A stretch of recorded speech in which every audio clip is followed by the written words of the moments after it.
దీవించండి.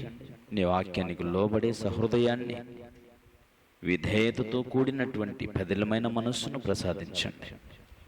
మీ ఆత్మ నడిపింపు చేత బోధనను గ్రహింపచేయండి. క్రీస్తు ప్రభువు వారి పరిశుద్ధమైన నామమున ఈ ప్రార్థన అడుగుచున్నాం తండ్రి, ఆమేన్. ప్రియమైన దేవుని వారలారా, పరిశుద్ధ గ్రంథంలో మనము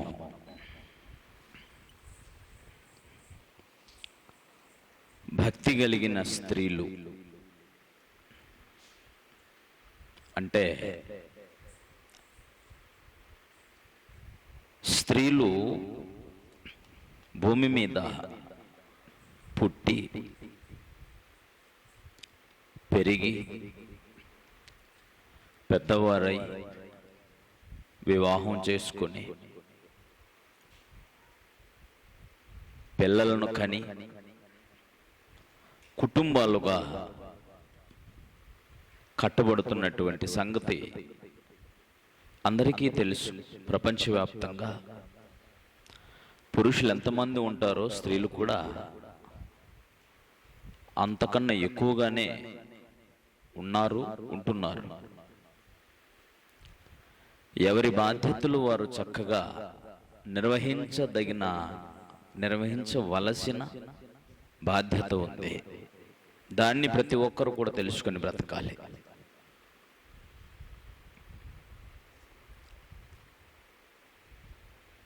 ముందుగా మీకు తెలియజేసినట్టుగా దేవుని ప్రణాళికలో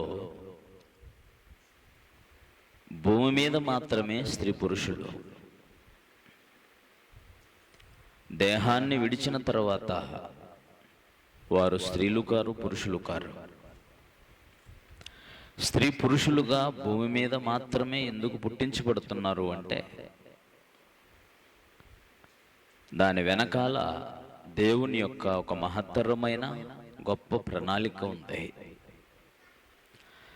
జగత్తు పుట్టకముందే తనకు తనలాంటి పిల్లలు కావాలని నిర్ణయం చేసుకుని వారు తన ఎదుట పరిశుద్ధులుగా, నిర్దోషులుగా ఉండగలిగేటువంటి అనేక మంది పిల్లలు తనకు కావాలని దేవుడు సంకల్పం చేసుకున్నాడు. ఆ ప్రణాళికలో దేవుడు పురుషుని స్త్రీనిగా చేసినప్పుడు వారిని గూర్చి ఏం చెప్పాడో మీరు చదివారు. ఆదికాండం 1వ అధ్యాయము 26, 27 వచనాల్లో. నేరుగా 27వ వచనాన్ని చదివితే దేవుడు తన పోలిక చొప్పున వారిని సృజించెను, వారిని పురుషులుగాను స్త్రీనిగాను సృజించెను అని చదువుతాం. స్త్రీ పురుషులను ఇద్దరినీ కూడా దేవుడు తన పోలికలోనే, తన స్వరూపంలోనే చేసుకున్నాడు. కనుక కనబడే స్త్రీ ఆకారం పురుషుని ఆకారంలో నివసిస్తున్నది దేవుని యొక్క ఆత్మయే. దేవుని యొక్క ఆత్మయే.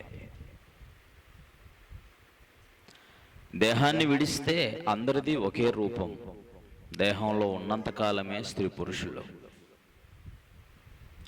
వారిని స్త్రీ పురుషులుగా దేవుడు ఎందుకు చేశాడు అని చూసినప్పుడు వారు తమ దేవాది దేవుని ప్రణాళిక మేరకు సంకల్పానుసారంగా భూమి మీద మనుషులను కనడం కొరకు మాత్రమే దేవుడు వారిని ఆశీర్వదించెను. ఎట్లనగా, మీరు ఫలించి అభివృద్ధి పొంది విస్తరించి భూమిని నిండించండి అన్నాడు. కాబట్టి భూమి నిండించటానికి, పిల్లలను కని విస్తరింప చేయటానికి వారందరూ ఎవరి స్వరూపంలో కనాలి పిల్లల్ని అంటే దేవుని పోలికల్లోనే, దేవుని స్వరూపంలోనే కనాలి అనేది దేవుని యొక్క ఉద్దేశం. వారిని దేవుని పోలికలో చేసుకున్నందుచేత ప్రతి స్త్రీ పురుషుడు స్వాతంత్ర్యమును కలిగి ఉన్నాడు. వారికున్న స్వాతంత్ర్యాన్ని వారు తప్పుకు ఉపయోగించుకోవచ్చు, మంచికి ఉపయోగించుకోవచ్చు. కానీ వారిని పుట్టించినటువంటి తండ్రిగా, దేవునిగా మాత్రం తానైతే ఏం చెప్తాడంటే తన మాటలకు సంపూర్ణ విధేయత చూపించి తన మాటలు చొప్పున బ్రతకాలి. దాంట్లో లాజిక్లు వెతకూడదు మనిషి. దేవునిపై విశ్వాసం మాత్రమే ఉంచాలి.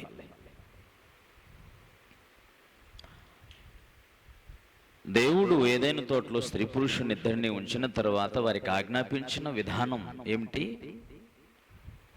ఈ తోటలో ఉన్నటువంటి వృక్ష ఫలములన్నిటినీ మీరు నిరభ్యంతరముగా తినవచ్చును, కానీ తోట మధ్యనున్న ఒక చెట్టు వృక్ష ఫలం మాత్రం మీరు తినకూడదు, ఒక చెట్టు ఫలము మాత్రమే తినకూడదు అని చెప్పాడు. ఎందుకు తినకూడదు? తింటే ఏమవుతుంది, తిని చూద్దాం అనేటువంటివన్నీ కూడా తిరుగుబాటుకు సంబంధించినవి. అందుకని వారు ఎంతవరకు వారు దేవుని రూపంలో చేయబడిన వారు కనుక తండ్రి మాటకి ఎంత విధేయత చూపిస్తారు అనే పరీక్ష కొరకు మాత్రమే వారికి ఆజ్ఞ ఇచ్చాడు.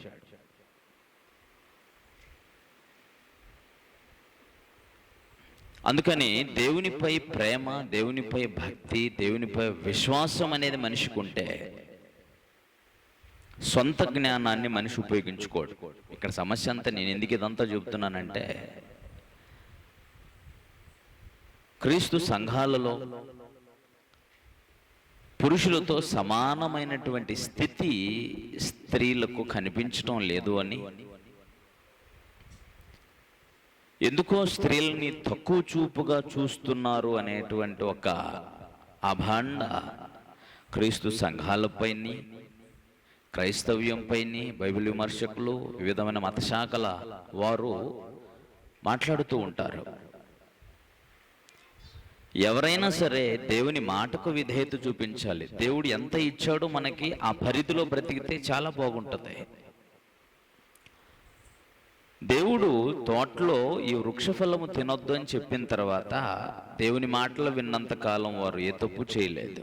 అపవాది వచ్చి మీరు తింటే ఏదో అయిపోతారు. ఏమైపోతారు? మీ కళ్ళు తెరవబడతాయి,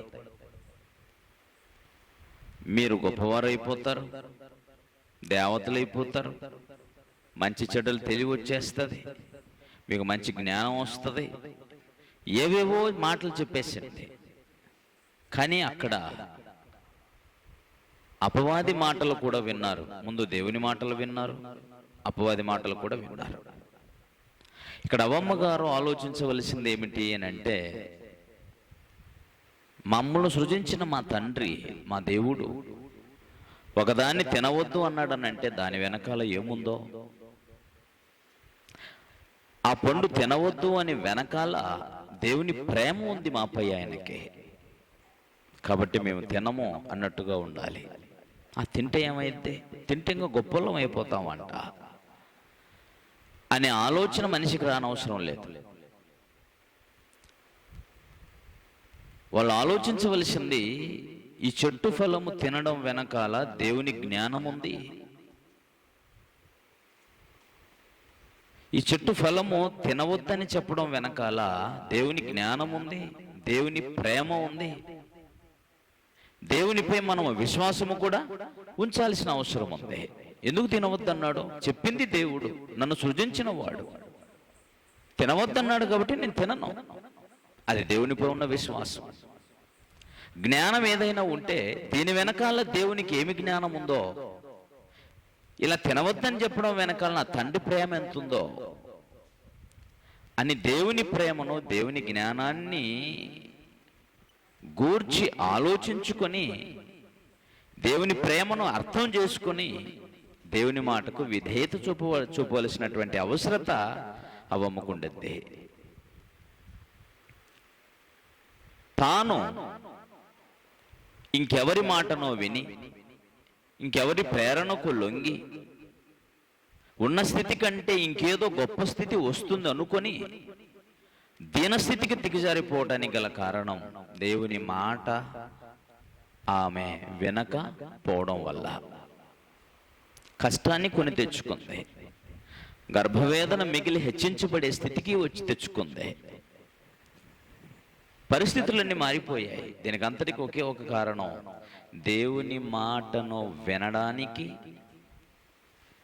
ఆ దేవుని ఆజ్ఞ వెనకాల ఉన్న దేవుని ప్రేమను గాని, దేవుని జ్ఞానమును గాని, అందులో మానవుని మేలు ఉందన్న సంగతిని ఆమె గ్రహించలేకపోయింది. అలా గ్రహించాలి అని అంటే మనిషికి దేవునిపై ఏముండాలంటే విశ్వాసం మాత్రమే ఉండాలా. ఇప్పుడు దేవునిపై విశ్వాసం లేని జనమే ఎక్కువ. ప్రతిదానిని ప్రశ్నించగలిగేటువంటి పరిస్థితి ఈరోజు మనుషుల్లో దాపురించింది. ఆ రోజైనా ఈ రోజైనా దేవుడు ప్రతి మనిషిలో కోరుతుంది ఏంటంటే, మీకు దేవునిపై విశ్వాసం ఉంటే నీకు ఏ ఆజ్ఞ ఇస్తే ఆ ఆజ్ఞకు సంపూర్ణమైన విధేయత చూపడమే. ఆజ్ఞలు స్త్రీలకు మాత్రమే ఇచ్చాడా, పురుషులకు కూడా ఇచ్చాడా? సంఘంలో విశ్వాసులకు మాత్రమే ఇచ్చాడా, బోధకులు కూడా ఇచ్చాడా? కుటుంబంలో పిల్లలకు మాత్రమే ఆజ్ఞలను ఇచ్చాడా, తల్లిదండ్రులకు ఇవ్వలేదా? అంటే లోకంలో జీవనోపాధి సంబంధమైన కార్యక్రమాలు యజమానులు ఉన్నారు, దాసులు ఉన్నారు. యజమానులకు ఇవ్వాల్సిన ఆజ్ఞలు యజమానులకు ఇచ్చాడు, దాసులకు ఇవ్వాల్సిన ఆజ్ఞలు దాసులకు ఇచ్చాడు. ఇక సమస్య ఏముంది? టోటల్గా దేవుడు ఒక విషయాన్ని మనము కలిగి మనము బ్రతకవలసిన విధానాన్ని గురించి దేవుడు ఎప్పుడైనా చెబితే, దీని వెనకాల దేవుడు మన కోసం ఏదో మేలు దాచి ఉన్నాడు, దీని వెనకాల మనపై దేవునికి ప్రేమ ఉంది, ఆ దేవుడు ఈ ఆజ్ఞకు లోబడమన్నాడు అని అంటే, ఈ పని చేయవద్దు అన్నాడు అని అంటే, దీన్ని చేయమన్నాడంటే దీని వెనకాల దేవునికి మనపై ప్రేమ ఉందని ప్రేమను అర్థం చేసుకోవాలి. మనం ఆయన ప్రేమని, ఆయన ఆజ్ఞని, ఆయన యొక్క అధికారాన్ని మనం శంకించే విధంగా ఉండకూడదు. ఆదాము హవ్వలు చేసింది అది. ఏం చేశారు? తినవద్దని చెప్పడం వెనకాల ఒకవేళ అపవాది వచ్చి దీన్ని తింటే నీ కళ్ళు తెరవబడతాయి, మంచి చెడ్డలు తెలివి వచ్చేస్తుంది, మీరు గొప్పలు అయిపోతారని దేవునికి తెలుసు, అందుకని తినొద్దన్నాడు, మీ మీద దేవునికి అసూయ ఉంది, ఇలాంటి కార్యక్రమాలు జరిగిస్తుంది. ఇలాంటి మాటలు మాట్లాడుతున్నప్పుడు మేము మాట్లాడాలి, మమ్మ సృజించిన మా దేవుడు తినవద్దు అన్నాడంటే దాని వెనకాల మాపై దేవునికి ఏదో ఆలోచన ఉంది, మా తండ్రికి ప్రేమ ఉంది, అందులో మా మేలుంది, చెప్పాడు మాకు దాన్ని తినదినమని నిశ్చయముగా చస్తావన్నాడు, అందులో మా బ్రతుకుంది అని మాట్లాడవలసి ఉంది. సరే, ఈ మాటలు కూడా విని చూద్దాం అనుకుందంతే. దేవుని ఆజ్ఞను మీరింది, అపవాది మాటను అనుసరించింది, శిక్షను శాపాన్ని కొని తెచ్చుకుంది. మరలా నేను మీకు జ్ఞాపకం చేస్తున్నది ఏమిటంటే, బైబిల్లో స్త్రీలు కలిగి ఉండవలసిన లక్షణాలను గూర్చి, స్త్రీలు చేయవలసిన కార్యక్రమాలను గూర్చి, స్త్రీలకు ఇచ్చిన బాధ్యతను గూర్చి బైబిల్లో మనకు కనిపిస్తున్నప్పుడు ఆ విషయాలు చదివిన తర్వాత మనుషులు ఏమనుకుంటుంటారంటే, దేవుడు పురుష పక్షపాతి అని అనుకుంటుంటారు.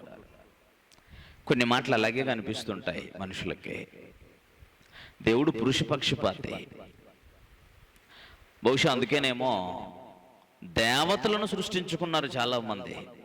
దేవతలు, ఆ దేవత ఈ దేవత, ఎంతమంది దేవతలు ఉన్నారు తెలుసుగా? అమ్మగారుల పేరిట.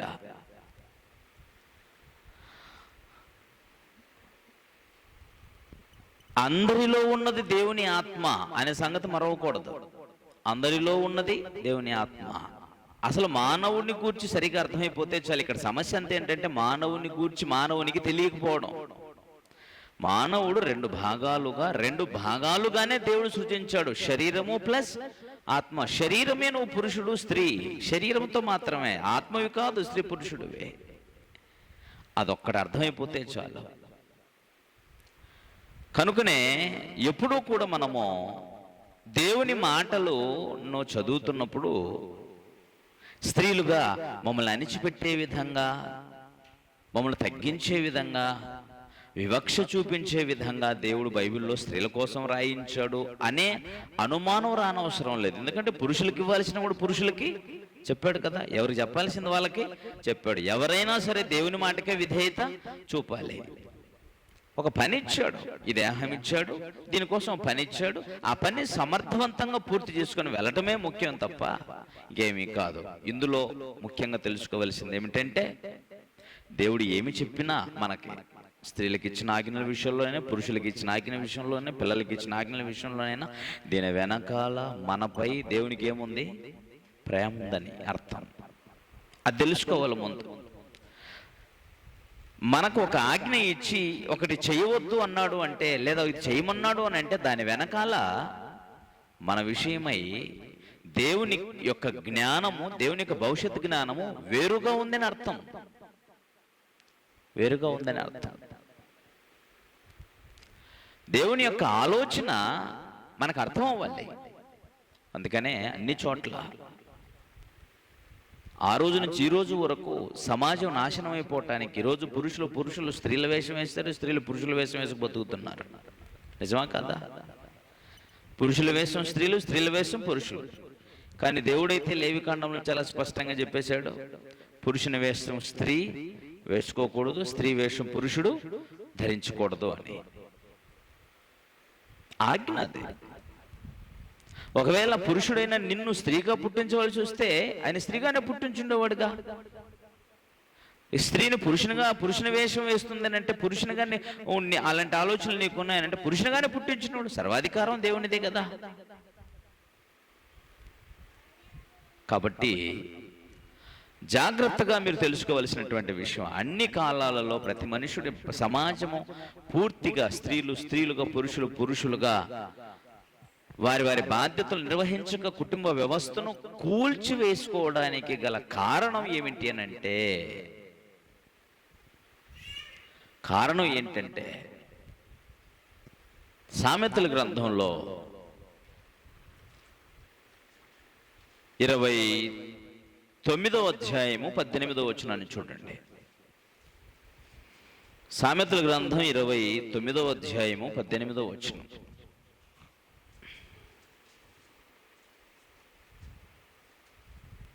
సామెతల గ్రంథం 29:18.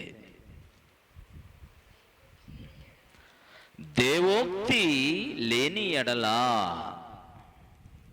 ఏమి లేకపోతే, దేవోక్తి లేని ఎడల జనులు కట్టు లేక తిరుగుదురు అన్నాడు. దేవోక్తి అంటే దేవుని యొక్క మాటలు అని. దేవోక్తి అంటే దేవుని యొక్క జ్ఞానము, దేవుని యొక్క ఆజ్ఞలు అని. దేవోక్తి లేని ఎడల జనులు కట్టు లేక తిరుగుదురు. అది తెలుగులో తర్జుమా చేశారు, కానీ దాని ఒరిజినల్ హిబ్రూ భాషలో ఉన్నటువంటి భావాన్ని మనం చూస్తే, దేవోక్తి లేని జనులు నశించిపోవుదురు అని ఉంటుంది. దేవోక్తి లేని జనులు ఏమైపోతారు? నశించిపోవుదురు. ఈ మాటలు రాసిన, ఈ సామెతలు రాసినటువంటి వ్యక్తి మహాజ్ఞానవంతుడు, దేవుని వలన ప్రత్యేకమైన జ్ఞానాన్ని కలిగినటువంటి ఒక అద్భుతమైనటువంటి రాజు అతనే. ఇశ్రాయేల్ ప్రజల్ని 40 సంవత్సరాలు పరిపాలన చేసినటువంటి రాజు, అతని పేరు సొలొమోను. అతడు చెప్తున్నాడు, దేవుని మాటలు లేకపోతే, మొదటిది దేవోక్తి అని అంటే దేవుని యొద్ద నుంచి వచ్చిన మాటలు అని. అదే విధంగా మరొక భావం కూడా ఉంది దానికి. దేవోక్తి అని అంటే దేవుని తరఫున మాట్లాడే వ్యక్తి అని. అర్థమైందమ్మా? దేవోక్తి అని అంటే దైవ దర్శనం లేక దేవుని మాటలు. రెండవ భావము దేవుని వాక్యము, దేవుని పక్షాన నిలవబడే వ్యక్తి, మాట్లాడే వ్యక్తి అని. దేవుని వాక్యం లేకపోయినా, దేవుని వాక్యం చెప్పే వక్త లేకపోయినా జనులు నశించిపోతారు అన్నాడు. జనులు నశించిపోవటానికి పోలీస్ స్టేషన్ లేక కాదు, పంచాయతీలు లేక, పంచాయతీ పెద్దలు లేక కాదు, న్యాయస్థానాలు లేక జనం నశించిపోతారని అనట్లేదు రాజుగారు. ఆయన న్యాయస్థానాలు ఉన్నా, పోలీస్ స్టేషన్లు ఉన్నా, గ్రామాలలో పెద్దలు ఉన్నా, కులానికి పెద్దలు ఉన్నా, ఇంతమంది ఉన్నా సరే సమాజంలో జరగాల్సిన అరాచకాలు, అన్యాయాలు, దుర్మార్గాలు జరుగుతున్నాయి, జరగట్లేదా? జరుగుతున్నాయా? జరుగుతున్నాయి. జరుగుతున్నాయి అంటే అర్థం ఏంటన్నమాట? ఇక్కడ పెద్దలు లేక, పోలీస్ స్టేషన్ లేక, కోర్టులు లేక కాదు, న్యాయస్థానాలు లేక కాదు జనం నశించిపోతుంది, కట్టు లేక తిరుగుతుంది. ఏమి లేక? దేవోక్తి లేక, దేవుని ధర్మశాస్త్రం లేక. కింద ఇంకో మాట ఉంటుంది, ఏముంటుంది చూడండి, యెహోవా ధర్మశాస్త్రమును అనుసరించువాడు ధన్యుడు అన్నాడు. ఒక ధన్యకరమైన మార్గం అంటే ఆయన ఏం లేకపోతే జనులు నశించిపోతారంటే దేవుని వాక్యము, దేవుని ఆజ్ఞలు, దేవుని వాక్యం బోధించేవాడు లేకపోతే జనం నశించిపోతారు. అది చెప్తుంది ఆయన.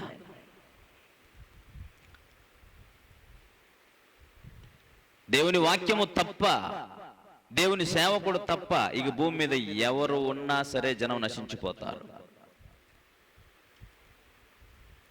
ఇప్పుడు దేవుని పిల్లలుగా, దేవుని సేవకులుగా ఉన్నా కూడా దేవుని సేవకులలో కూడా దేవుని వాక్యం లేకపోతే ఏమైపోతారు? నశించిపోతారు, కట్టులేక తిరుగుతారు. పాస్టర్లు కూడా దొంగలు ఉన్నారుగా, చాలాసార్లు మనం చూస్తుంటాం. ఏమి ఏడ చూసినా వాళ్ళే, పేరుకే పాస్టర్ వేషం అంతే. ఎవరికి ఏమి తెలియకుండానే బైబిల్ సంకన వేసుకొని తిరుగులాడుతున్నారు. ఇదేదో గౌరవంగా ఉంది, ఇదేదో బాగుంది మనందరికీ అని అనుకుంటున్నారు వాళ్ళంతా. అందుకనే అలా తయారైపోయారు. అందుకనే సమాజంలో ఎంతసేపు డబ్బు చుట్టూ తిరుగుతున్నారు. ప్రజల ఆత్మలను రక్షించి దేవునికి లెక్క చెప్పాలనే బాధ్యత ఎవరికి లేకుండా పోయింది. ప్రభునందు ప్రియ దేవుని పిల్లలారా, అంటే దేవోక్తి అంటే దేవుని వాక్యము బోధించేవాడు లేకపోతే జనులు నశించిపోతారు అని అన్నప్పుడు దేవుని తరఫున ఉన్న వ్యక్తులు కూడా తప్పుడు మార్గంలో తిరుగుతుంటే ఇప్పుడు వీళ్ళలో కూడా ఏం లేదన్నమాట. దేవుని యొక్క వాక్యము, దేవుని ధర్మశాస్త్రము లేదనే కదా అర్థం. కనుక ఎవరైనా సరే బోధకుడు బోధక స్థానం నుంచి తొలగిపోయి వ్యర్థమైన వాటి యందు కాలం గడపటమైనా, లోకము వైపు తిరిగి దేవుని అడ్డం పెట్టుకొని మోసం చేసే పాస్టర్లైనా, పూర్తిగా దేవుని ఆజ్ఞలతో సంబంధం లేకుండా సొంత నీతితో బ్రతికే మనుషులైనా, ఏదైనా సరే లోక జ్ఞానంతో నింపబడి బ్రతికే ఎవడైనా సరే దేవుని ఆజ్ఞలు లేకపోతే వాడు ఏమవుతాడు? నశించిపోతాడు. ఇప్పుడు ఆదాము హవ్వలు కూడా చేసింది ఏమిటంటే దేవుని ఆజ్ఞని ఏం చేశారు? పక్కకి తోసేశారు. గనుక వాళ్ళు ఏం తెచ్చుకున్నారు? నష్టాన్ని తెచ్చుకున్నారు. అవునా కాదా?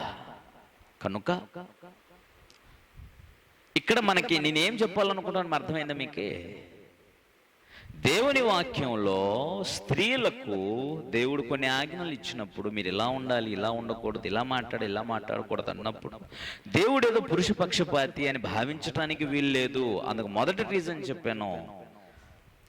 అందరిలో అంటే స్త్రీ ఆకారంలో కానీ పురుషుని ఆకారంలో కానీ ఉన్నది ఎవరి ఆత్మ? దేవుని ఆత్మే. వారిని స్త్రీ పురుషులుగా పుట్టించింది దేవుడే. కాబట్టి అలా భావించడానికి అవకాశం లేదు అనేది మొదటి పాయింట్. రెండవది ఏం చెప్పానంటే ఎవరైనా సరే, పురుషులైనా స్త్రీలైనా ఎవరైనా సరే దేవుని ఆజ్ఞలను పాటించాలి. దేవుని ధర్మశాస్త్రం లేకపోతే, దేవుని వాక్యం లేకపోతే జనము నశించిపోతారు.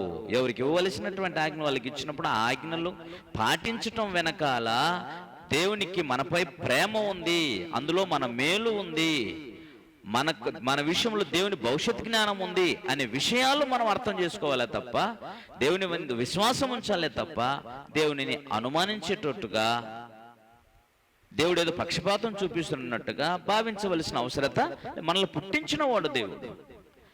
మనం ఏంటో మన గురించి బాగా ఆయనకి తెలుసా తెలీదా? ఈ మట్టి ఘటాలలో ఉన్నంతకాలం అందరి దేహాలు బలహీనమైన ఘటములే. అర్థమైందా? అందరి శరీరాలు బలహీనమైన ఘటాలే. అందుకు వాటిని ఏమన్నాడనంటే ఘటము అని అంటే ఒక పాత్ర, ఒక విధంగా చెప్పాలంటే ఒక కుండ అనుకో. ఈ కుండ ఏమైపోద్ది? కింద పడితే పగిలిపోద్ది. తలకు బలమైన గాయం తగిలితే మన బ్రెయిన్ పగిలిపోతుంది, అంతే. మనం బ్రతకడానికి ఏమీ ఉండదు. ఈ దేహం స్థితిగతి దీన్ని నిర్మించిన వాడు చెప్పాడు అది ఉట్టిదే అని. కాబట్టి దీన్ని గూర్చి మనం ఆలోచన చేసుకోవాల్సినటువంటి అవసరం ఉంది. స్త్రీని చేసిన వాడు దేవుడు, పురుషుని చేసిన వాడు దేవుడు. అందుచేత ఎవరికి ఇవ్వాల్సిన ఆజ్ఞలు వాళ్ళకి ఇచ్చినప్పుడు ఆ ఆజ్ఞలకు లోబడి ప్రతి మనిషి కూడా ఏం చేయాలి? బ్రతకాలే తప్ప ఆయనను ప్రశ్నించి ఆయన ఏదో ఈ విధంగా పురుషుల పక్షపాతి, స్త్రీల పక్షపాతి అని భావించవలసిన అవసరత లేదు. ఈ దినాల్లో కొంతమంది స్త్రీలు సంఘాల్లో మమ్మల్ని సంఘంలో బోధించడానికి అవకాశం ఇవ్వట్లేదు, మేము ఎందుకు రావాలి సంఘానికి అంటున్నారట. రాష్ట్రాల ఊర్లలో మేము వాక్యం ఎక్కడ బోధించవద్దన్నారు? పురుషులు సంఘంలో ఉన్నప్పుడు సంఘంలో స్త్రీ బోధించుట, మాట్లాడుట సంఘానికి అవమానం. కాబట్టి మాట్లాడొద్దు, దాని వెనకాల చాలా కారణాలు ఉంటాయి. దేవుడు మాట్లాడొద్దు అనడం వెనకాల చాలా కారణాలు ఉంటాయి. ఇంట్లో ఎంతవరకు నడుస్తుంది స్త్రీ యొక్క పెత్తనం? ఇంట్లో స్త్రీ యొక్క పెత్తనం ఎంతవరకు నడుస్తుందమ్మా? పురుషుణ్ణి కూడా పూర్తిగా అధికార క్రింద పెట్టుకోగలదా తన భర్తని ఏ స్త్రీ అయినా? ఎందుకని? ఆడపిల్లలకు అన్నీ తెలియవు, అందరూ అంత సమర్థవంతంగా కార్యక్రమాలని జరిగించలేరు. దేహాన్ని పుట్టించిన వాడే, ఆత్మగా నువ్వు బలవంతుడివే, దేవుని కుమారుడివే, కానీ దేహంలో నువ్వు స్త్రీవి. ఈ బలహీనమైనటువంటి ఘటన, దీనిని బట్టే నీ పరిస్థితి ఉంటుంది. అందువలన ఎవరికి ఇచ్చిన ఆజ్ఞలు వాళ్ళకి ఇచ్చినప్పుడు ఆ మాటలు మనం పాటించాలి. అది మనం పక్కకు తోసేస్తే నశించిపోతాం. అది గ్రంథం మాట్లాడుతున్న మాట. దేవోక్తి లేకపోతే జనులు ఏమైపోతారు? కట్టు లేక తిరుగుతారు, లేక నశించిపోతారు. దేవుని వాక్యం విషయమై జాగ్రత్తగా వినాలి.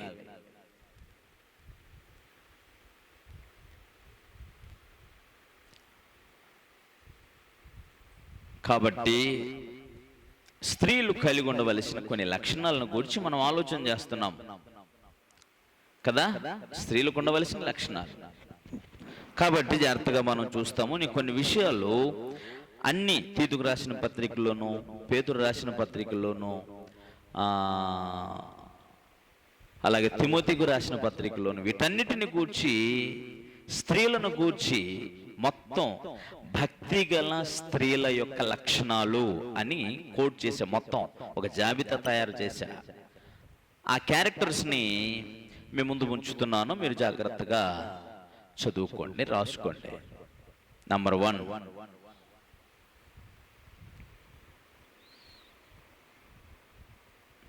భక్తి గల స్త్రీల లక్షణాలు.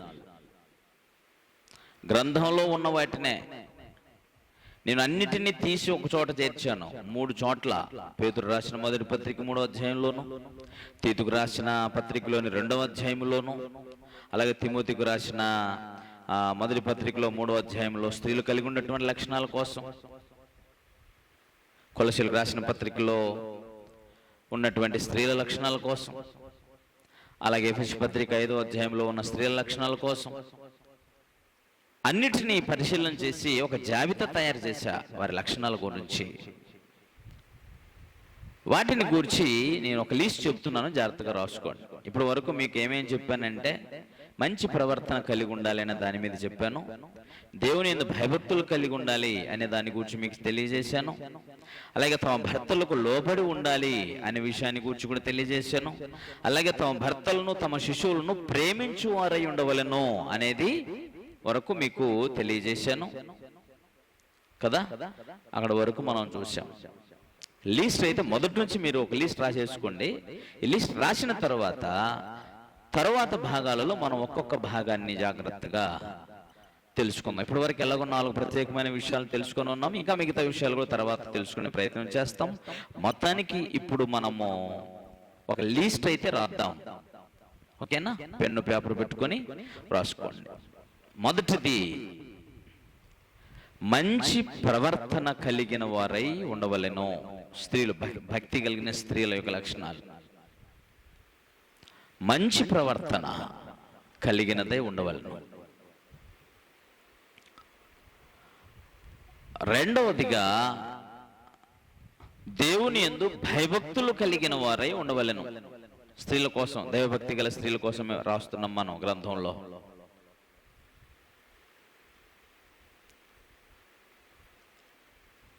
దేవుని యందు భయభక్తులు కలిగిన వారై ఉండవలెను.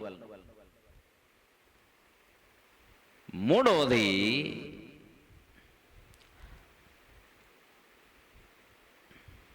తమ భర్తలకు లోబడి ఉండవలెను. తమ భర్తలకు లోబడి ఉండాలి.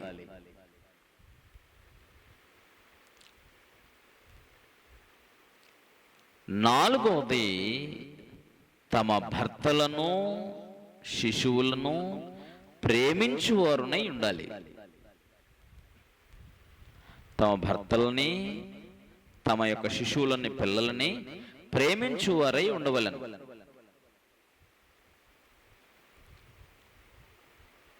ఐదవది స్వస్థ బుద్ధి గలవారై ఉండవలెను. స్వస్థ బుద్ధి, బుద్ధి ఎప్పుడు కూడా ఆరోగ్యవంతమైన బుద్ధి ఉండాల. ఒక్కొక్కసారి బుద్ధి ఏమవుతుందో ఏమో తెలియదు ఆమెకి అన్నట్టుగా ఉండకూడదు అన్నమాట. ఇప్పుడు స్వస్థత బుద్ధి, ఒకే రకమైన మంచి గుడ్ క్యారెక్టర్, మంచి స్వభావము కలిగిన వారే ఉండాలి.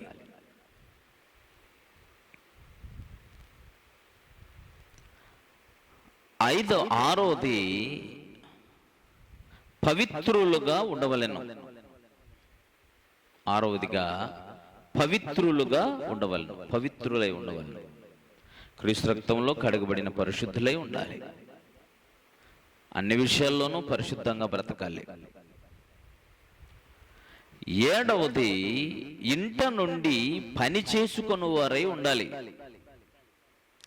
ఇంట ఉండి పని చేసుకొని వారై ఉండాలి.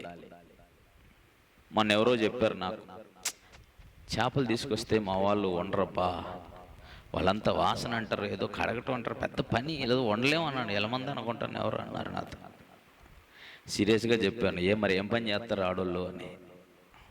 ఏం పని చేయడం అనుకున్నారు మరి? ఏనాయనా ఆడపిల్లలంటే ఏం పని చేస్తారు మరి? వంటలు కదా చేయరు? వంటలు చేయటానికి కదా? పోయి గోడలు కట్టేసి వస్తారా ఏంటి? బిల్డింగ్లు గోలు కొట్టొస్తారా? బిల్డింగ్లు కడతారా? స్త్రీలు ఏనాయనా గుర్తుపెట్టుకోండి, మీ భర్తలు సీపులు బట్టి ఇల్లు ఊడ్చారు అనుకోండి, స్త్రీ జాతికే అవమానం. అర్థమైందా మీకు? సరే, నిజంగా చేతగాక బలహీనలై ఉంటే శుభ్రత కోసం మీ భర్తలు మీరు పనులు చేస్తున్నారంటే ఓకే, అది వేరే విషయం, ఇద్దరు అండర్స్టాండింగే కావచ్చు. కానీ స్త్రీలుగా మీ మనస్సులలో ఏముండాలి? ఇది ఎవరి పని? ఆడపిల్ల చేసే పని. చచ్చా, నా భర్తతో ఈ పని చేయిస్తానంటే చాలా చెప్పాను పిల్లలకి, 1-2 సార్లు పని చెప్తానే, అమ్మాయి ఆ సీపులు కట్టి నాకేమని నేను అన్న ఉడుతాను అంటాను. ఎందుకంటే వాళ్ళకి వెంటనే రోషం వచ్చేస్తుంది. డాడీ చీపురు పడతాడట. నేను చేయటానికి కాదు, చచ్చినా చీపురు పట్టుకోవడం నేను. ఎందుకు అలాగంటానంటే వాళ్ళకు రోషం వస్తుంది.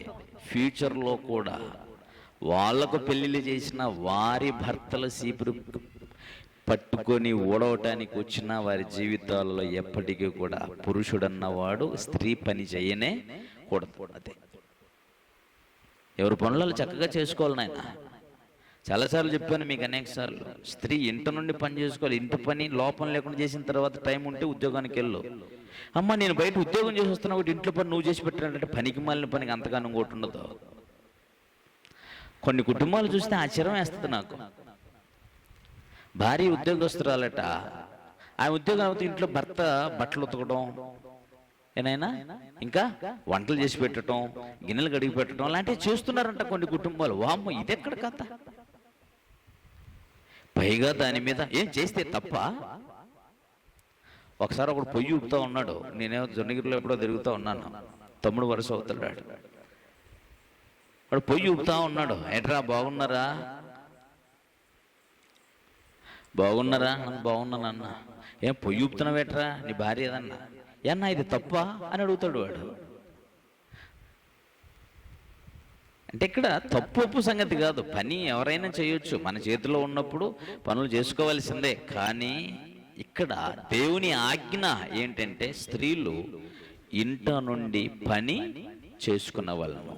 దీని వెనకాల నీ గౌరవం ఉంది. పురుషునికి శిరస్సు ఎవరుమా? భర్త తల ఉంచుకునే స్థితి మన వలన, భార్యల వలన కలిగింది అని అంటే ఎవరిని అవమానించుకున్నావు? నిన్ను, నీ తలకాయ నువ్వే తీసేసుకున్నావని అర్థం.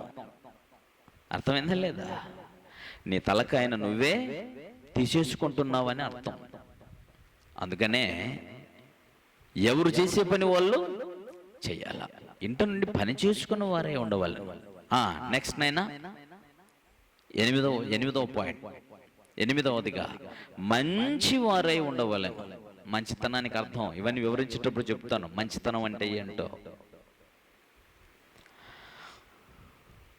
రైట్, రాశారా? 9వది, బుద్ధి చెప్పువారై ఉండవలెను.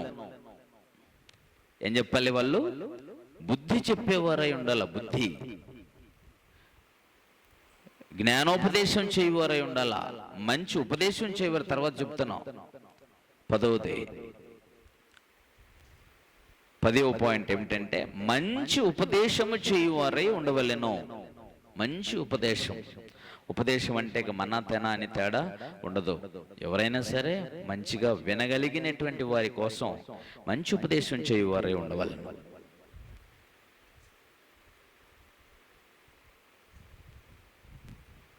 11, తమ ఇంటి వారి ఎడల భక్తి కనుపరుచువారై ఉండవలెను.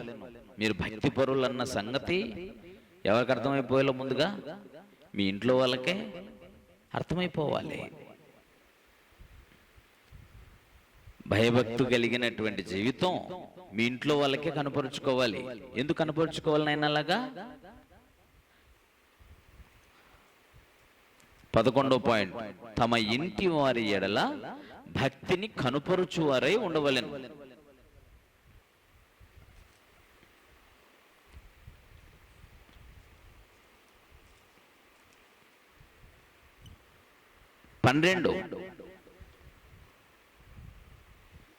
బిడ్డల కోసం కూడా చెప్పాడు. అది ఓన్లీ కొడుకుల కోసం కాదు, బిడ్డల కోసం చెప్పిన మాట. 12, తల్లిదండ్రులకు ప్రత్యుపకారం చేయువారై ఉండాలి, నేర్చుకోవాలి. తమ తల్లిదండ్రులకు ప్రత్యుపకారం అంటే మనకి ఎంత మనం పెద్దవాళ్ళై పెళ్ళిళ్ళు అయ్యేంత వరకు మనకి ఎన్నో చేసి ఉంటారు కదా. కాబట్టి వారికట తమ తల్లిదండ్రులకు ఏం చేయాలి? ప్రత్యుపకారం చేయాలి, చేయడానికి నేర్చుకోవాలి, నేర్పాలి. అది మీకు తెలిస్తేనే మీ పిల్లలు కూడా మీరు నేర్పుతారు, మీ పిల్లలు మీకు చేస్తారు. అది మీ భర్తకు మీరు వేరు కారు, మీ భర్త మీరు ఒక శరీరం. అప్పుడు నీ భర్త ఇంటి వారైనా నీ ఇంటి వారైనా ఇద్దరు ఒకటే నీకు. రూతమ్మ మాట్లాడుతుంది తెలుసా తమ అత్తగారితో? ఏం మాట్లాడుతుందో తెలుసా నైనా? నీ దేవుడే నా దేవుడు, నీ ప్రజలే నా ప్రజలు. నువ్వెక్కడికి పోయినా నీతో పాటు నేను వస్తాను, చస్తే నేను నీతోనే చేస్తాను. అత్తా కోడలు కాదు వాళ్ళు, తల్లి కూతుర్ల కంటే గొప్పదైన అనుబంధం వారిది. దేవుడు ధర్మశాస్త్రాన్ని ఇచ్చేటప్పుడు ధర్మశాస్త్రములో దేవుడు కోరిన ఒక అద్భుతమైనటువంటి భక్తి జీవితం అత్త కోడళ్ళ మధ్య, అలాగే నిష్కపటమైన ప్రేమ, పరిశుద్ధమైనటువంటి భక్తి భావాలతో కూడినటువంటి జీవితం ఋతు గ్రంథంలో ఉంటుంది. దేవుడు ధర్మశాస్త్రం అనుసరించి బ్రతికితే మనుషులు ఎలా ఉంటారో ఆ జీవితం ఉంటుంది మీకు అక్కడ. ఎక్కడ? ఋతు గ్రంథంలో. ఇశ్రాయేలీలందరూ ధర్మశాస్త్రాన్ని ఏమాత్రం పాటించారో లేదో కానీ ధర్మశాస్త్రాన్ని అనుసరించేటువంటి వాళ్ళు ఒక రూతమ్మ, ఒక నయోమి, బోయజు మీకు అక్కడ కనిపిస్తుంటారు. బోయజు చాలా గొప్ప మనిషి. పాపం చేయటానికి యవనస్తుడుగా ఉండి ఒంటరిగా అర్ధరాత్రి వేళ ఒక స్త్రీ తన కాళ్ళ దగ్గర పడుకుంటే పవిత్రంగా ఆమెను కాపాడి లేపి, అమ్మా నీకు దగ్గరైన బంధువు ఒకడున్నాడు, వాడికిచ్చి నిన్ను పెళ్లి చేస్తా. ఎవడన్నా ఉంటారమ్మా ఇలాంటి పురుషులు? ఎవరన్నా ఉంటారా? అతడు దేవునిందు భయభక్తి కలిగినటువంటి పురుషుడు అతనే. అంటే దేవుడు ధర్మశాస్త్రాన్ని వ్రాసి ఇస్తే దీన్ని అనుసరించేవాడు ఎలా ఉంటాడు అని అంటే ఆ ఋతు గ్రంథం నేర్పిస్తుందని చెప్తున్నాను. అందుకనే అంత అద్భుతమైన అత్త ఎలా ఉండాలో, కోళ్ళు ఎలా ఉండాలో, భర్త ఎలా ఉండాలో, పురుషుడు ఎలా ఉండాలో అద్భుతంగా చెప్పింది ఆ గ్రంథం. దాని గురించి వివరించినప్పుడు చెప్తాను కానీ మీకు. రైట్, తమ ఇంటి వారి భక్తి కనపరుచువారే ఉండవాలని. 12వది, తమ తల్లిదండ్రులకు ప్రత్యుపకారం చేయ నేర్చుకోవాలి, చెయ్యాలి. 13 నిందారహితులై ఉండవలను. ఎలా ఉండాలి? నిందారహితులై అంటే మీ మీద నిందించటానికి అవకాశము లేనంత నిర్దోషమైన నిందారహితమైన బ్రతుకును మనం కొనసాగించాలి. ఎవరికే కానీ మనల్ని నిందించడానికి అవకాశం ఇవ్వకూడదంటే అంత పర్ఫెక్ట్గా బ్రతకాలి. నిందలు వస్తాయి, రావా? నింద రాకుండా ఉండటం అది కాదు ఇక్కడ. ఆ నింద ఆరోపణలు చేసే వాళ్ళు ఉంటారు, కానీ అక్కడ రుజువు చేయబడలేదు అని అంటే అది ఆరోపణే తప్ప వాస్తవం కాదు. నిందలు భరించాడు యేసుప్రభు వారు కూడా. భరించలేదా? నిందలు వేసారు యేసుప్రభు వారి మీద? వేయలేదా? వేసారు కదా. కానీ రుజువు చేశారా? నిరూపణ జరిగిందా? జరగలా. అంటే నిందలు రావచ్చు, కానీ అందులో నిజమై ఉండకూడదు. అంటే మీరు తప్పు చేసిన వారే ఉండకూడదు, తప్పు చేసి నింద పాలవ్వకూడదు. ఓకే, నిందల పాలై ఉండకూడదు, నిందారహితులే ఉండాలి. రైట్. 14 యవన స్త్రీల కోసం. యవన స్త్రీలు వివాహం చేసుకొనవలెను, పిల్లలని కనవలెను. యవన స్త్రీలు వివాహం చేసుకొని పిల్లలని కనవలెను, పిల్లల్ని కనాలి.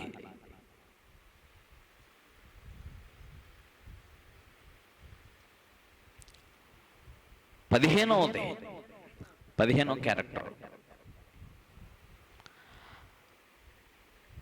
స్త్రీలు గృహ పరిపాలన జరిగించుచుండవలెనో. ఏం చేయాలి వాళ్ళు? గృహ పరిపాలన అంటే ఇంట్లో అన్నిట్లో పర్ఫెక్ట్గా ఉండాలి. పిల్లలు నా మాట వినట్లేదని చేతగానే మాట ఏ తల్లి మాట్లాడకూడదు. అందుకని ఏమన్నాడంటే గృహ పరిపాలన అంటే ఏంటమ్మా? ఏలుబడి. ఇంట్లో సమస్తము నీ చేతి కింద జరుగుతూ ఉండాలా. అప్పుడే మీ పిల్లలు మీరు అనుకున్నట్టుగా పెరుగుతారు. ఇంత మంచి క్యారెక్టర్స్ చూడండి. ఇవన్నీ కూడా నేను కొలసి పత్రికలో, అలాగే ఎఫెసు పత్రికలో, తీతు పత్రికలో, తిమోతి పత్రికలో, మరియు పేతురు రాసిన మొదటి పత్రికలో వీటన్నిటినీ పరిశీలన చేసి అవన్నీ తీసిన విషయాలు, ఆ విషయాలను మీకు ఎక్స్ప్లెయిన్ చేసినప్పుడు ఆ వచనాలన్నీ ఇస్తాను. కాబట్టి ఇందులో మీరు చాలా జాగ్రత్తగా, బహుజాగ్రత్తగా చూసుకోవలసినటువంటి సంగతులను మీరు ఆలోచన చేస్తే, ఇదివరకు మనం ఆలోచించినటువంటి విషయాలు మంచి ప్రవర్తన గలవారై ఉండాలి, దేవుని యందు భయభక్తులు గలవారై ఉండాలని, తమ భర్తలకు లోబడి ఉండాలని, తమ భర్తలను శిష్యులను ప్రేమించేవారై ఉండాలని, ఇక్కడ వరకు మీరు దేవుని యొక్క వాక్యాన్ని వినున్నారు. భర్తలకు లోబడి ఉండాలి. ఎలాగ లోబడి ఉంటారమ్మా? బైబిల్ ఏం చెప్పింది? లోబడి ఉండటం అంటే ఎలాగా? స్త్రీలారా మీరు ప్రభువునకు వలె మీ సొంత పురుషులకు లోబడి, ప్రభువునకు వలె అంటే మీరు ప్రభువుకి ఎంత లోబడతారో, లేక ప్రభువు తండ్రి దేవునికి ఎంత విధేయత చూపిస్తాడో చూడండి ఒకసారి ఎఫెసు పత్రికలో.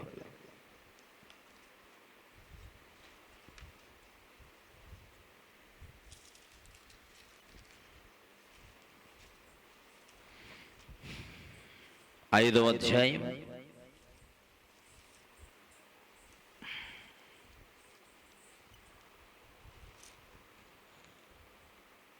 22వ వచనం. 5:22. లోబడటం అంటే ఎంత లోబడి ఉండాలో చెప్తున్నాడు అక్కడ. స్త్రీలారా ప్రభువునకు వలె మీ సొంత పురుషులకు లోబడి ఉండండి. ఎఫెసు 5:22. ప్రభువునకు వలె. రెండు భావాలు అక్కడ. యేసుక్రీస్తు తండ్రికి లోబడిన విధానాన్ని మీకు జ్ఞాపకం చేశా కదా. అలాగే ప్రభువునకు వలె అంటే మీకు ప్రభు అంటే యేసు ప్రభు అంటే గౌరవం ఉందమ్మా? గౌరవం ఉందా? భయం ఉందా? ఆయన అంటే మనకి భక్తి ఉందా? అలాగైతే ఆ స్థానంలో ఎవరు చూసుకోవాలట? తమ భర్తలకు లోబడి ఉండాలంట. అంత గౌరవం ఇస్తేనే మీరు విరోధికి కూడా అవకాశం ఇవ్వకుండా బ్రతకగలరు. నేను ఇప్పుడు మీకు భక్తి కలిగిన స్త్రీలకు ఉండవలసిన లక్షణాలు చెప్పాను. నాయన ఇంకో కోణం ఉంది. నెగిటివ్. ఇదంతా పాజిటివ్ కదా. నెగిటివ్ క్యారెక్టర్ ఉంది. నెగిటివ్ ఏంటి? స్త్రీలలో ఉండకూడని లక్షణాలు అనేటి ఒకటి ఉంది. ఇంకోటి అదొక కోణం, అదొక లిస్ట్. స్త్రీలలో ఉండకూడని లక్షణాలు, ఉండవలసిన భక్తి లక్షణాలు, ఉండకూడని లక్షణాలు నేను తర్వాత చెప్తాను. దాన్ని ప్రస్తుతానికి మీరు ఈ లక్షణాలలో మీకెంతవరకు వాటి భావాలు తెలుసు నేను తర్వాత అడుగుతాను. ఏమా ఈ 15 లక్షణాలు ఉన్నాయి కదా, ఈ 15 లక్షణాల్లో ఒక్కొక్క భావము మీకు ఎంత అర్థమై, ఒక పదానికి ఎంత తెలుసు మీకు అర్థం తెలిస్తేనే కదా అమ్మ బతుకుతారు మీరు. అలాగా టైటిల్స్ అయితే ఇచ్చేసా కదా, పేర్లు అయితే చెప్పి ఇలా ఉండాలి అని. దానికి పూర్తి భావం మీకు తెలుసా తెలీదా? తెలియకపోతే తెలియదు, తెలిస్తే తెలుసు. తెలియకపోతే తెలుసుకోవాలి, తెలిసి ఉంటే దాని ప్రకారంగా బ్రతకాలి, అంతే. ఓకేనా? కాబట్టి ఈ విషయాలు మీరు జ్ఞాపకం ముందు ఉంచుకోండి. ఆ లక్షణాలు మీరు కొంచెం కంఠస్థం చేయండి. నేను గత భాగంలో చెప్పిన వాళ్ళు పరిశుద్ధులై ఉండాలి అని అన్నప్పుడు ఆ పరిశుద్ధత యొక్క లక్షణాల గురించి చెప్పాను. ఎన్ని క్యారెక్టర్ ఉన్నాయి దాంట్లో? 25 క్యారెక్టర్స్ ఉన్నాయి. నేర్చుకోమని చెప్పాను. నేర్చుకున్నారా? నేర్చుకున్నారా లేదమ్మా? నేర్చుకోలే? హలో, మీరు కూడా నేర్చుకున్నావా? ఎప్పుడు నేర్చుకుంటారు? వచ్చే వారం లాస్ట్ వార్నింగ్ మీకు. వచ్చే వారానికి పూర్తిగా అందరూ చెప్పాలి, విడిచిపెట్టేది లేదు. ఓకేనా? ఆ తర్వాత యెహోవా యందు భయభక్తులు కలిగి ఉండటం అంటే ఏంటో చెప్పా. భక్తిహీనత అంటే కూడా ఏంటో చెప్పా. ఆ రెండింటిని గురించి కూడా ఖచ్చితంగా మీరు నిర్వచించాలి, దాని గురించి చెప్పాలి. భక్తి అంటే ఏంటో, భక్తిహీనత ఏంటో కూడా చెప్పా. అది పురుషులకు వర్తిస్తుంది, స్త్రీలకు కూడా వర్తిస్తుంది. కాబట్టి దాని గురించి కూడా మీకు వివరంగా చెప్పాను. లోబడి ఉండటం అంటే ఏంటో కూడా చెప్పేశా. ప్రభువునకు వలె, తండ్రికి యేసు ప్రభు ఎంత లోబడి ఉన్నాడో అంతగా మనం కూడా మన భర్తలకు లోబడాలి, ప్రభువుకు కూడా లోబడాలి. ప్రభు మనల్ని ఎలా ప్రేమించాడో మీరు కూడా మీ భర్తల్ని, మీ పిల్లల్ని ఎలాగా ప్రేమించాలి అనేటువంటి విషయాన్ని కూడా మీకు జ్ఞాపకం చేశాను. కాబట్టి ఇక మిగతా లిస్ట్ అంతా మీకు ఇచ్చేసున్నా. అయితే మరొకసారి మీకు జ్ఞాపకం చేస్తున్నా, అంటే దేవుడు కొన్ని విషయాలు ఇవి చెయ్యండి, ఇవి కలిగి ఉండండి అని చెప్పినప్పుడు అవి వాటిని కలిగి ఉండాల్సిన బాధ్యత మనకు ఉంది. దీని వెనకాల లాజికల్ ఎత్తుక్కోకూడదు, దీని వెనకాల సొంత జ్ఞానాన్ని ఉపయోగించనే కూడదు. దీని వెనకాల దేవుని జ్ఞానం ఏంటో తెలుసుకోవాలా, దేవుని ప్రేమ ఏమైందో తెలుసుకోవాలా. దాని పట్ల మనం దేవుని యొక్క దేవుని వాక్యాన్ని మనం హృదయంలో ఉంచుకుంటే మనం నశించిపోకుండా రక్షించబడే అవకాశం ఉంటుంది. కాబట్టి ఈ విషయాలు కొంచెం జ్ఞాపకం ఉంచుకొని సత్యం అనుసరించి బ్రతకడానికి ప్రయత్నం చేయండి.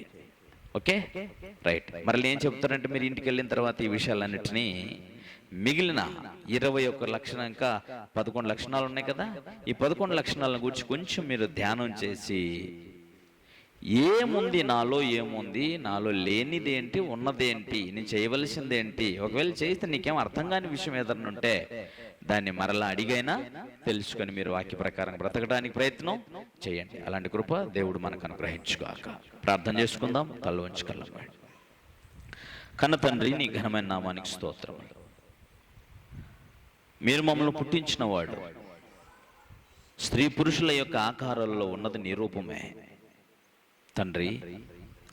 నీ చిత్తానుసారంగా మేము బ్రతకటం వల్ల, నీ ఆజ్ఞలను పాటించడం వెనకాల మా పట్ల మీకు జ్ఞానం, భవిష్యత్ జ్ఞానం ఉంది, అలాగే ప్రేమ ఉంది, అలాగే మా మేలు కూడా ఉంది. మేము దాన్ని అర్థం చేసుకుని నీ మాటలకి సంపూర్ణ విధేయత చూపగలిగినప్పుడు ఉన్నతంగా నీ కోసం మేము బ్రతకగలం నాయన. కనికరం చూపించి మా విధేయత జీవితాలన్నిటినీ నీ వాక్యమునకు సంపూర్ణ విధేయత చూపగలుగున్నట్లు సహాయము చేయండి. రక్షించబడిన స్త్రీమూర్తులు రక్షణ లేని తమ భర్తలను రక్షించుకోవడానికి కావలసిన జ్ఞానమును, భయముతో కూడిన పరిశుద్ధ ప్రవర్తనను దయచేయండి. విశ్వాసం లేకుండా, రక్షణ అన్నదానితో సంబంధం లేకుండా బ్రతుకుతున్న నామకార్థ క్రైస్తవ స్త్రీలను మార్చగలిగిన జ్ఞానమును, నీ వాక్యమును విన్న ఇదిగో ఈయన బిడ్డలు స్థానిక సంఘంలోని స్త్రీమూర్తులు ఈ విషయాన్ని గ్రహించి ప్రకటించు వారుగా ఉన్నట్లు జ్ఞానవంతులను చేయండి.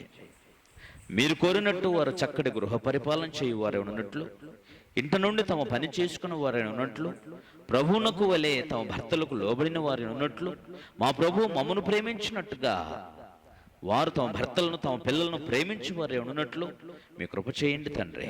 పరిశుద్ధ ప్రవర్తన కలిగి మీద భయము భక్తి కలిగి నీ వాక్యమునకు లోబడి జీవించడానికి సహాయం చేయండి. పరిశుద్ధమైన జ్ఞానం అనుసరించిన బిడ్డలు బ్రతికి నేను ఘనపరిచి మహిమపరచుటకు, వారి కుటుంబాలను మీరు ప్రేమించి అనుగ్రహించిన పిల్లల్ని పరిశుద్ధమైనటువంటి కుటుంబంగా కట్టుకొండు కావలసిన జ్ఞానమును, సామర్థ్యాన్ని, వివేచనను దయచేయండి. ఈ ప్రార్థన కూడికంతా కూడా నీకు మహిమకరంగా జరిగించినందుకు స్తోత్రం సమర్పిస్తూ, వాక్యం విన్న నీ పిల్లలు నీ కృపలు బలపరచబట్టు కృప చేయమని మా ప్రభువైన క్రీస్తు పేరిట ప్రార్థిస్తున్నాం తండ్రి. ఆమేన్. అందరికీ వందనాలు.